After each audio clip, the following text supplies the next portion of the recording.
Shalom, shalom à tous, que la paix du Seigneur soit avec nous aujourd'hui. Je suis là pour encourager quelqu'un ce matin. Je sais qu'il y a des situations qui ne sont pas faciles, qui ne sont pas évidentes, et je vous exhorte à écouter jusqu'au bout. Que faut-il faire lorsque la situation s'empire, lorsque la situation dégénère, lorsque la situation s'aggrave, lorsque nous nous retrouvons à prier pour une situation, prier.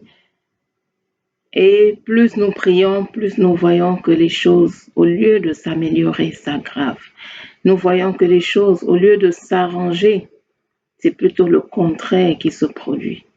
Plus nous prions et plus, comme si vraiment Dieu ne nous écoute pas, ne nous entend pas, c'est des choses toujours désagréables qui se produisent dans nos vies. Qu'est-ce qu'il faut faire? Je vais d'abord te raconter l'histoire de deux dames. C'était deux amies qui avaient l'habitude de se retrouver ensemble pour prier. Et les deux avaient justement des situations difficiles, des situations compliquées dans leur vie. La première avait une fille qui était déjà en âge de se marier et qui s'était mise avec quelqu'un qui ne connaissait pas le Seigneur, qui avait fait semblant d'être chrétien, est venu dans l'église tout simplement parce que son féticheur lui avait dit qu'il fallait qu'il aille dans une église, qu'il trouve une femme. Il lui a montré d'ailleurs cette dame et cette jeune fille, si vous voulez, et lui a dit, c'est celle-là, elle a une grande destinée, donc si tu te mets avec elle, après le premier rapport, tu auras tous ses dons, tu auras toutes ses facultés, tu auras ses vertus et tout le reste. Et c'est pour cela qu'il a fait semblant d'être né de nouveau chrétien et s'est mis avec cette jeune fille. La maman, elle, comme elle était fervente dans la prière, elle a senti le coup, elle a averti sa fille, mais vous savez, l'amour, comme on dit parfois, ça rend aveugle. La fille n'écoutait pas. Elle a poursuivi avec le jeune homme. Et la maman continue à prier. Seigneur, je ne veux pas que ma fille épouse ce monsieur. Je sais que tu as pour elle des projets de paix, tu as un avenir glorieux pour elle. Je ne veux pas de ce mariage-là. Et elle se tenait devant le Seigneur avec son ami.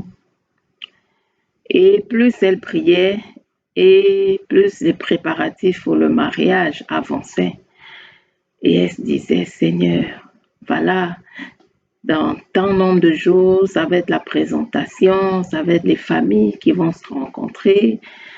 Seigneur, je prie, Seigneur, je t'invoque, il faut que tu fasses absolument quelque chose. Mais elle gardait la foi. La deuxième dame qui l'encourageait aussi dans la prière, elle se tenait ensemble à prier pour leur sujet. Elle, son problème, c'était tout autre.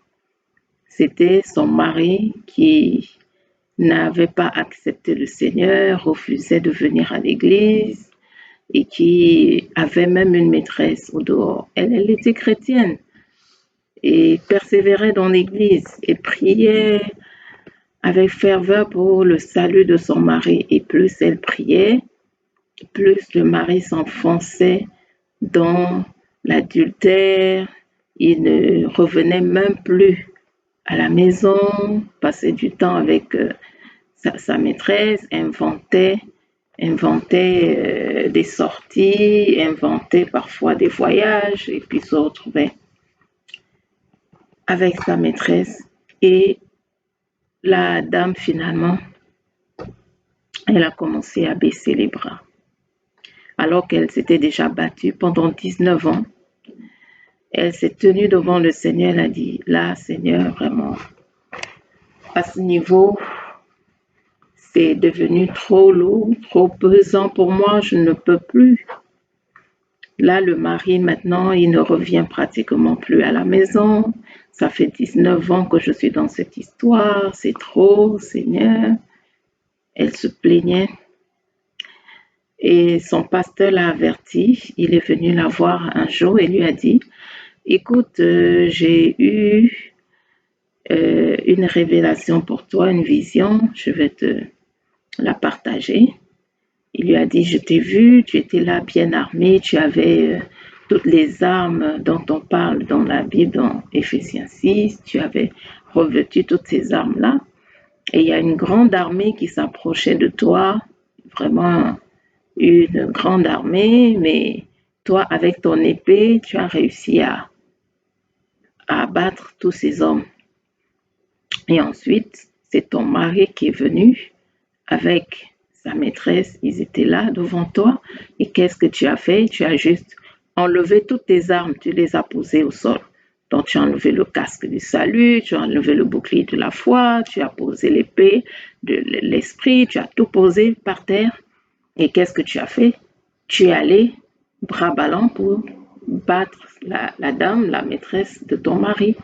Et ce que cette dame a fait, elle t'a donné un coup au cœur et tu t'es retrouvé au sol. Et c'était la fin de la vision.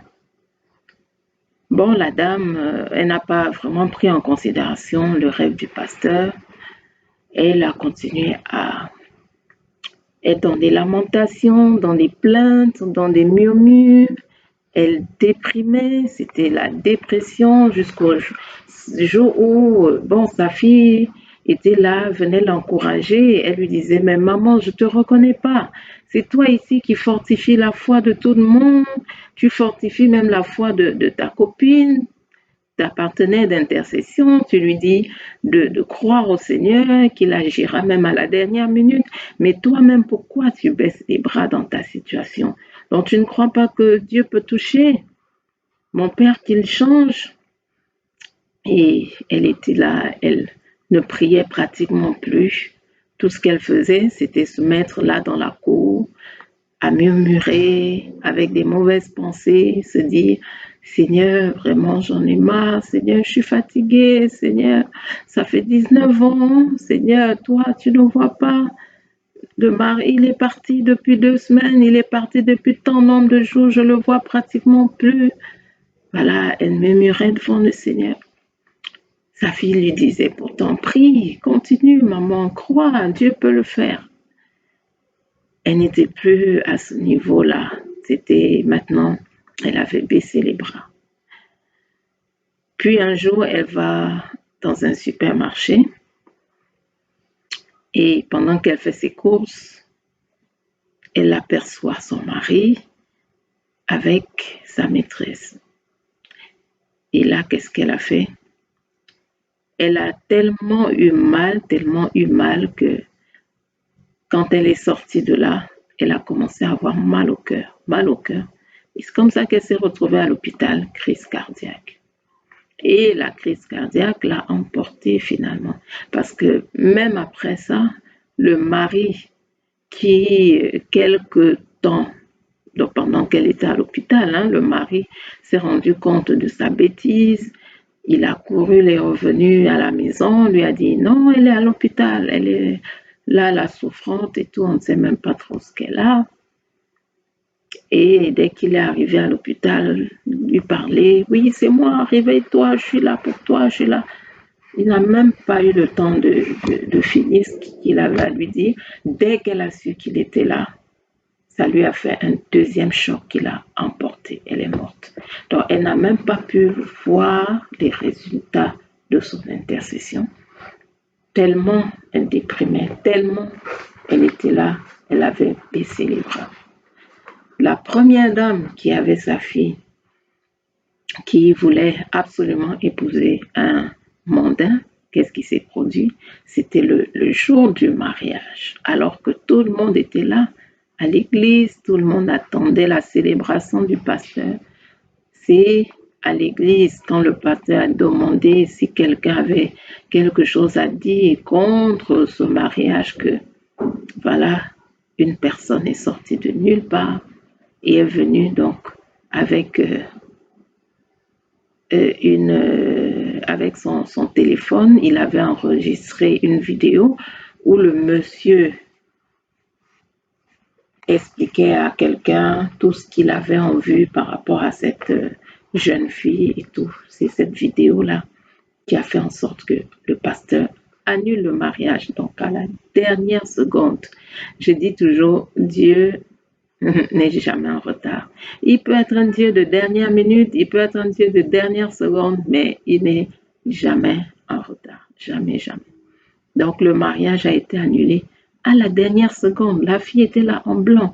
Le monsieur bien habillé, costume devant le pasteur. Il ne manquait que la célébration. Et ça a été annulé. Alors qu'à la maison, il y avait les préparatifs, tout le monde était en train de cuisiner. C'était presque la fête dans la maison du monsieur. La grande fête. Mais Dieu a fait en sorte que ça soit annulé. Parce que la maman a prié jusqu'au bout.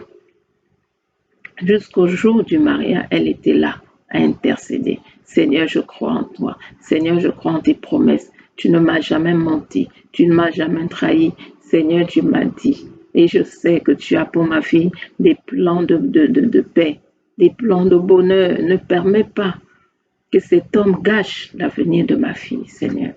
Elle a prié, intercédé jusqu'à la dernière seconde. À l'église même, elle continue à intercéder. Vous voyez? Quand la parole de Dieu dit quoi? L'espérance ne trompe point. Oui, c'est vrai. L'espérance ne trompe point. Nous ne devons jamais baisser les bras.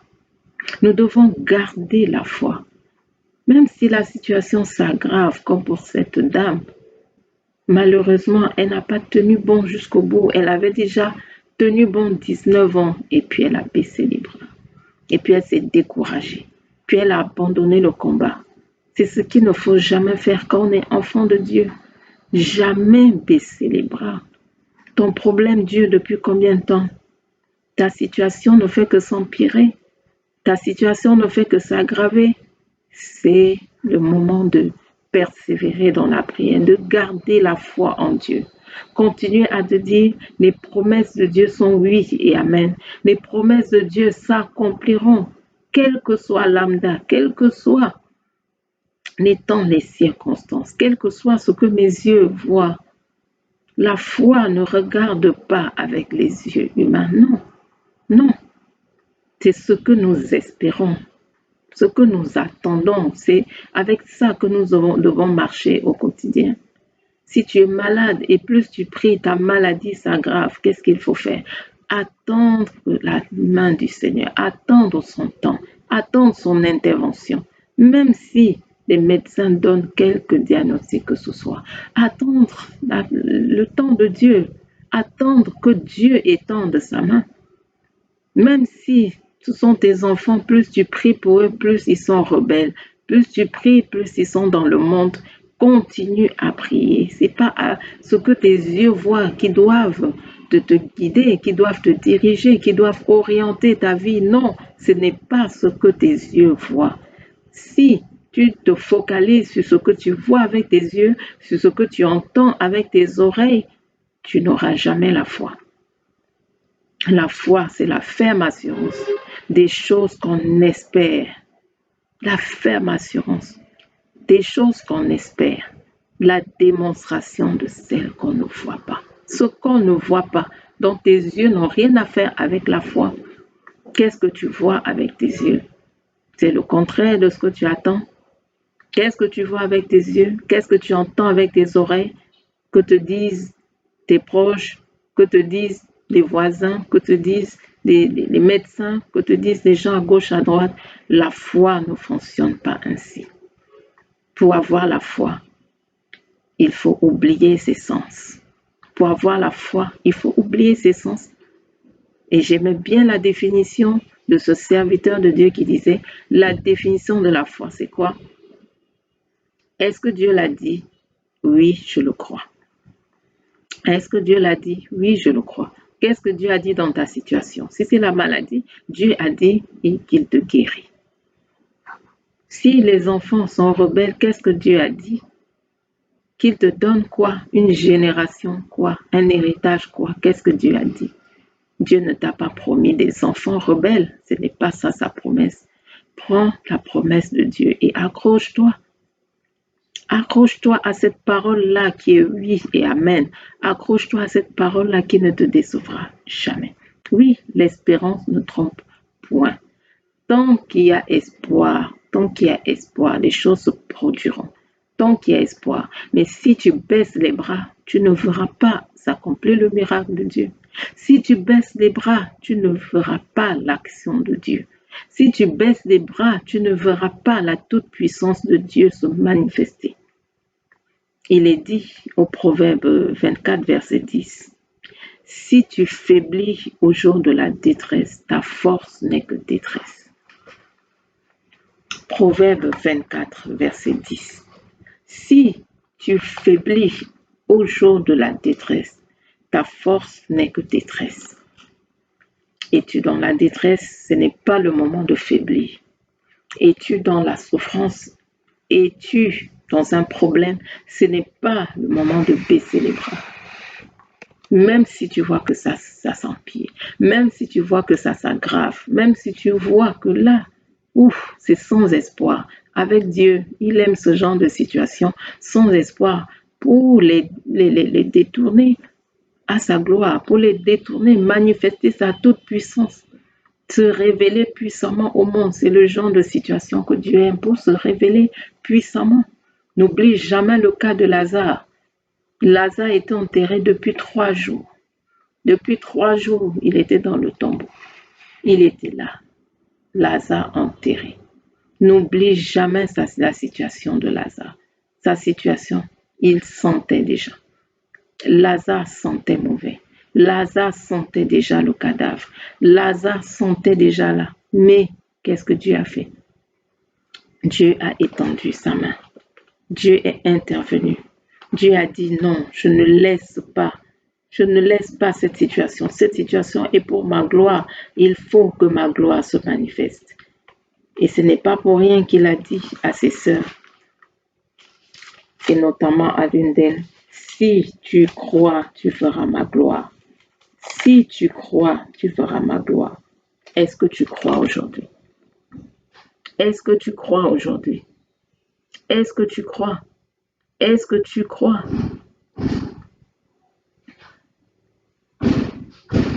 Jésus dit, c'est dans l'histoire de Lazare, c'est dans Jean chapitre 11. Quand Jésus est arrivé, il a dit, ôtez la pierre. Marthe, la sœur du mort, lui dit, Seigneur, ils sont déjà car c'est le 4e jour.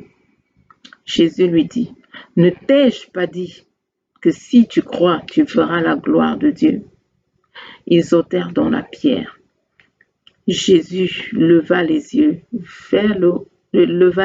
en haut et dit, Père, je te rends grâce de ce que tu m'as exaucé. Pour moi, je savais que tu m'exauces toujours. Mais j'ai parlé à cause de la foule, de ceux qui se tiennent ici, afin qu'ils croient que c'est toi qui m'as envoyé. Après avoir dit cela, il cria d'une voix forte, Lazare, sors! Et le mort sortit, les pieds et les mains liés de bandelettes, et le visage enveloppé d'un linge. Jésus leur dit, déliez-le et laissez-le aller. La situation de Lazare était déjà calamiteuse. La situation de Lazare était sans espoir. La situation de Lazare, oui, sans espérance. Mais qu'est-ce que Dieu a fait? Il s'est glorifié. Dis-toi toujours que Dieu veut se glorifier dans ta situation, quelle qu'elle soit. Quelle qu'elle soit, ne regarde pas la durée. Oh, mon problème, c'est parce que ça dure depuis 20 ans. Oh, c'est parce que ça dure depuis 30 ans. Oh, c'est parce que ça dure depuis tant nombre de mois, tant nombre d'années. Ce n'est pas ce qu'il faut regarder. Ce qu'il faut regarder, la promesse de Dieu. Dieu n'est jamais en retard. Et il est celui qui va toujours te faire rattraper le temps perdu. Dieu va toujours te faire rattraper le temps. Ne regarde pas la longueur, la durée du problème, la durée de la douleur, la durée de la situation. Non, non, non, non. Si tu faiblis au jour de la détresse, ta force n'est que détresse. Le jour de la détresse, tu as besoin de force pour pouvoir prier, besoin de force pour pouvoir continuer à chercher le Seigneur, besoin de force pour pouvoir continuer à t'attendre à lui, à son intervention, t'attendre à sa toute-puissance. Ne faiblis pas les bras, ne faiblis pas les mains parce que tu es dans la détresse. Une autre version dit de ce verset, si tu as perdu courage dans la calamité, si tu as perdu courage dans la calamité, ta force sera mince. Vous voyez? Si tu as perdu courage dans la calamité, ta force sera mince. N'attends pas d'être dans la calamité pour baisser les bras, pour perdre courage. Non. Tu es dans la calamité, ce n'est pas le moment de perdre courage. Ce n'est pas le moment de perdre ton espérance. Ce n'est pas le moment de perdre ton espoir. Dis-toi, je sais que mon Rédempteur est vivant. Je sais que mon Rédempteur se tiendra là devant moi. Mon Rédempteur va intervenir dans ma situation. Mon Rédempteur va se manifester. Je sais que mon Rédempteur va se glorifier. Je sais que ce n'est pas facile à faire. Ce n'est pas facile, mais il faut se faire violence pour que ces choses-là se manifestent dans nos vies. Il faut se faire violence. Se lever, dire, je sais que mon Rédempteur est vivant.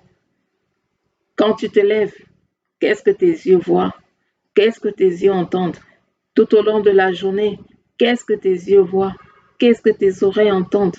Qu'est-ce que tu ressens dans ton corps? Dis-toi, je sais que mon Rédempteur est vivant. Oui, l'espérance ne trompe pas.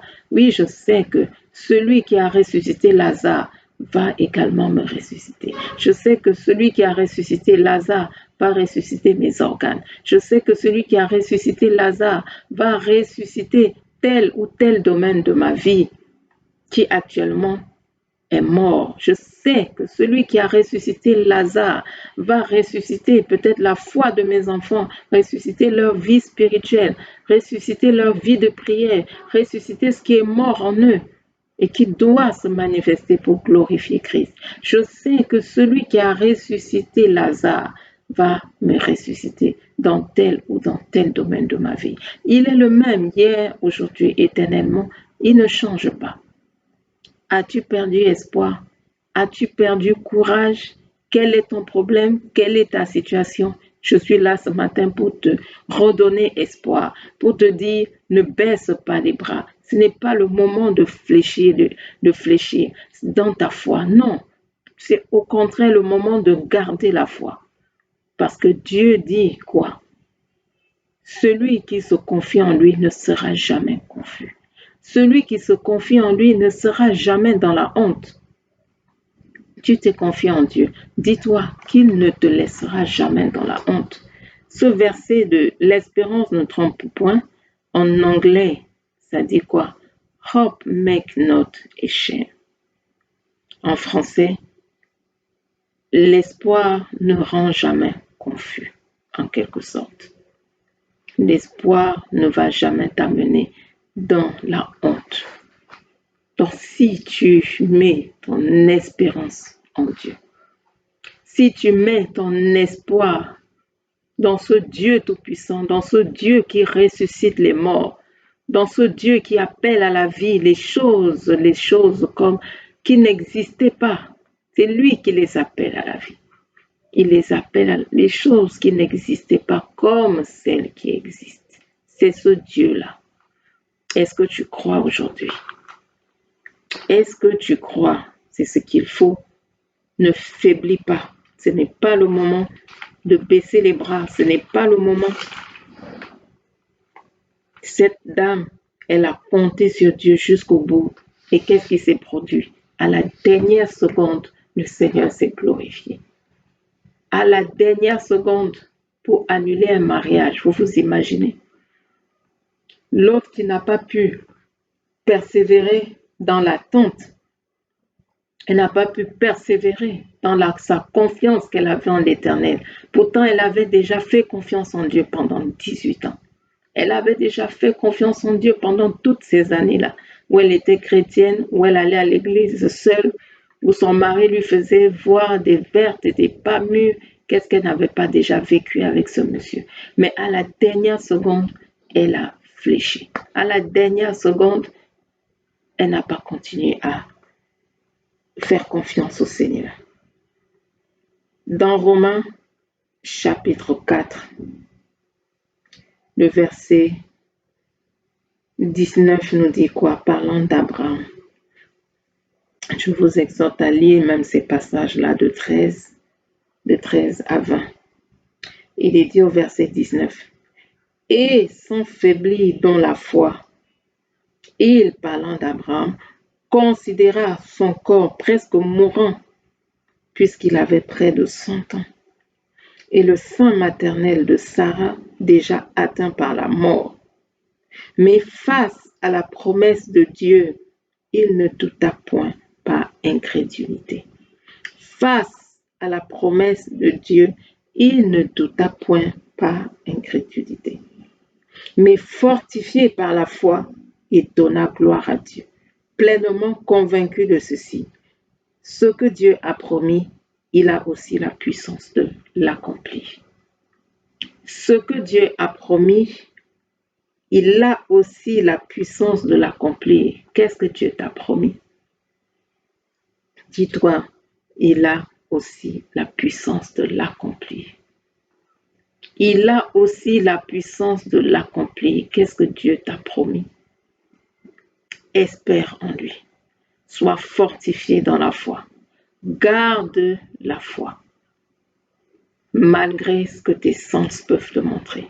Garde la foi jusqu'au bout. Et sois fortifié dans la foi. Comme il est dit dans 1 Corinthiens, et je vais te laisser avec ce dernier verset. Dans 1 Corinthiens chapitre 16, c'est le verset 13. Veillez, demeurez ferme dans la foi. Soyez des hommes, fortifiez-vous. Ce sont des paroles que j'ai pour toi aujourd'hui. Demeure ferme dans la foi. Fortifie-toi et attends-toi à Dieu, car il agira certainement. Shalom.